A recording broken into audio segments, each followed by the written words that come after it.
नमस्कार मित्रों, आप सभी का फिर से एक बार हार्दिक स्वागत है सत्य धर्म ज्ञान यूट्यूब चैनल पर।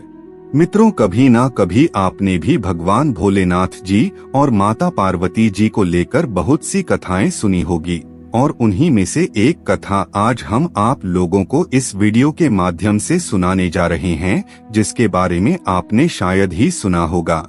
तो आइए इस कथा के बारे में विस्तार पूर्वक जानते हैं। लेकिन वीडियो में आगे बढ़ने से पहले अगर आप पहली बार हमारे चैनल पर आए हैं और अभी तक आपने हमारे चैनल को सब्सक्राइब नहीं किया है तो कृपया अभी हमारे चैनल को सब्सक्राइब कर लीजिए, ताकि आपको रोजाना ऐसे ही शास्त्रों में वर्णित जानकारियाँ मिलती रहे। मित्रों, एक समय की बात है, देवी पार्वती और भगवान भोलेनाथ जी धरती का भ्रमण करने के लिए निकले थे। तब माता पार्वती ने देखा कि कुछ बुजुर्ग लोगों पर अत्याचार किया जा रहा है। तब उन्होंने भगवान भोलेनाथ जी से पूछा कि प्रभु, बुढ़ापे में लोगों की बेकदरी क्यों होती है? कोई उनकी क्यों नहीं सुनता और उनका कोई सम्मान क्यों नहीं करता? माता पार्वती की यह प्रश्न सुनकर भगवान भोलेनाथ जी बोले, प्रिय पार्वती, जब सृष्टि का निर्माण हुआ था तब सभी प्राणियों के उम्र 40 वर्ष तक निर्धारित किए गए थे, जिसमें से मनुष्यों को भी जीवन जीने के लिए केवल 40 वर्ष ही दिए गए थे। तो चलो मैं तुम्हें एक ऐसी कथा सुनाता हूँ जिससे तुम्हें अपने सभी सवालों के जवाब मिल जाएंगे। सृष्टि के रचयिता परमपिता ब्रह्मा जी ने हर प्राणी की आयु तय की थी। उन्होंने गधे, कुत्ते, उल्लू और मनुष्य सभी की उम्र 40 वर्ष निर्धारित किया था। अब यह तीनों जानवर अपने अपने आयु सुनकर बहुत प्रसन्न थे, लेकिन जब मनुष्य ने अपनी आयु सुनी तो उसका मन बड़ा ही उदास हो गया, क्योंकि आप सब जानते ही हैं कि मानव जाति की इच्छाएं कभी खत्म नहीं होती, उसका मन कभी भी शांत नहीं होता और वह हर समय लालसा से घिरा रहता है। उसने सोचा कि मैं सभी जानवरों में सबसे श्रेष्ठ हूँ, लेकिन फिर भी मुझे उनके बराबर ही आयु प्राप्त हुई है। अब उस समय तो मनुष्य ने कुछ नहीं कहा और वह सब वहाँ से चले गए।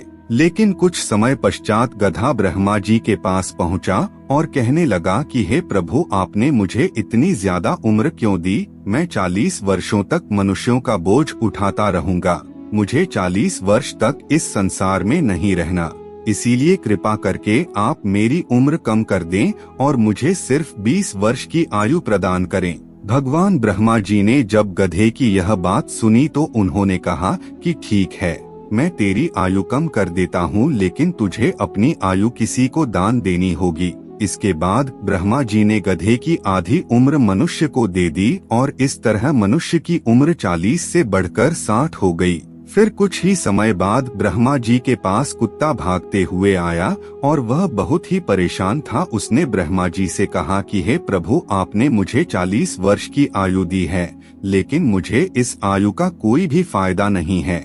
मैं तो केवल इंसानों के घर की देखरेख करता हूँ, लोगों का जूठन खाता हूँ और रात भर भौंकता रहता हूँ, लेकिन मुझे सुनने वाला कोई भी नहीं है। इसीलिए कृपया आप ऐसा करें कि मेरी उम्र 40 से घटाकर 20 वर्ष कर दें। भगवान ब्रह्मा जी ने कुत्ते से कहा ठीक है, और इस तरह मनुष्य की उम्र 20 वर्ष और बढ़ गई और मनुष्य की आयु 80 वर्ष हो गई। फिर वही थोड़े समय बाद उल्लू भी आया और वह भी बहुत ही परेशान अवस्था में था।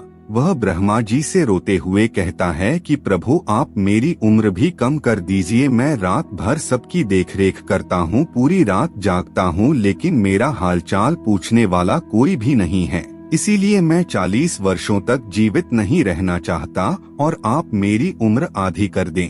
भगवान ब्रह्मा जी उल्लू की ऐसी बातें सुनकर उल्लू की उम्र कम करने के लिए तैयार हो जाते हैं, जिसके बाद उल्लू की उम्र भी केवल 20 वर्ष हो जाती है और उसकी आयु के 20 साल भी भगवान ब्रह्मा जी मनुष्य को दे देते हैं। अब मित्रों, इस तरह मनुष्य की आयु 100 वर्ष हो जाती है, यानी मनुष्य के उम्र के केवल 40 वर्ष ही इंसान के होते हैं, लेकिन फिर वह 60 सालों तक गधे की उम्र जीता है। 40 से 60 के बीच वह गधे की तरह अपने परिवार का बोझ उठाता है। फिर मनुष्य 60 से 80 वर्ष का जीवन एक कुत्ते की तरह बिताता है। इस उम्र में उसे घर के एक कोने में चारपाई दे दी जाती है, जहां वह हमेशा पड़ा रहता है और उसी जगह पर उस व्यक्ति को खाना पानी आदि दे दिया जाता है। अगर घर में कोई मिलने आता है तो वह व्यक्ति अपने घर वालों को आवाज देता है कि देखो कोई मिलने आया है, लेकिन फिर भी उसकी आवाज सुनकर सभी अनदेखा कर देते हैं। इसके बाद 80 से 100 साल का जीवन वह एक उल्लू की तरह व्यतीत करता है, क्योंकि रात के अंधेरे में भी उसे नींद नहीं आती। इस उम्र में ना तो वह चिल्ला सकता है और ना ही किसी को बुला सकता है। वह केवल उल्लू की तरह जागता रहता है और ऐसा करते करते एक दिन उसकी मृत्यु हो जाती है। अब शिवजी की यह सारी बातें सुनने के बाद माता पार्वती उनसे प्रश्न करती है कि प्रभु, क्या कोई ऐसा उपाय है जिससे बुढ़ापे में व्यक्ति की बेकदरी ना हो और वह अपने बुढ़ापे को अच्छे से व्यतीत कर सके और उसे सम्मान मिल सके। माता पार्वती के इस प्रश्न पर भगवान शिवजी उत्तर देते हैं कि मनुष्य अपना बुढ़ापा अच्छा कर सकता है, लेकिन उसको अपने 40 वर्ष की आयु को अच्छे से जीना होगा। जैसे कि उसे अपने चरित्र को अच्छा रखना होगा। अगर आपका चरित्र अच्छा है तो लोग आपको पूछेंगे और आपका सम्मान करेंगे, लेकिन ठीक इसके विपरीत अगर आपका चरित्र खराब है तो बुढ़ापे में आपकी दुर्दशा निश्चित है।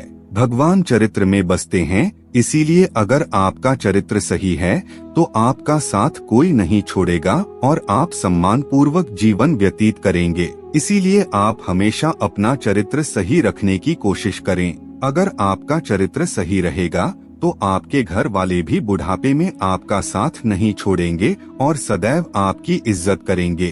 तो मित्रों, आज आपने इस वीडियो के माध्यम से जाना कि मनुष्य को बुढ़ापे में दुख का सामना क्यों करना पड़ता है। आज की वीडियो में बस इतना ही। आपको हमारी जानकारी कैसी लगी आप हमें कमेंट में जरूर बताएं और अपने दोस्तों के साथ भी शेयर जरूर करें। फिर मिलते हैं किसी नए जानकारी के साथ, तब तक के लिए धन्यवाद।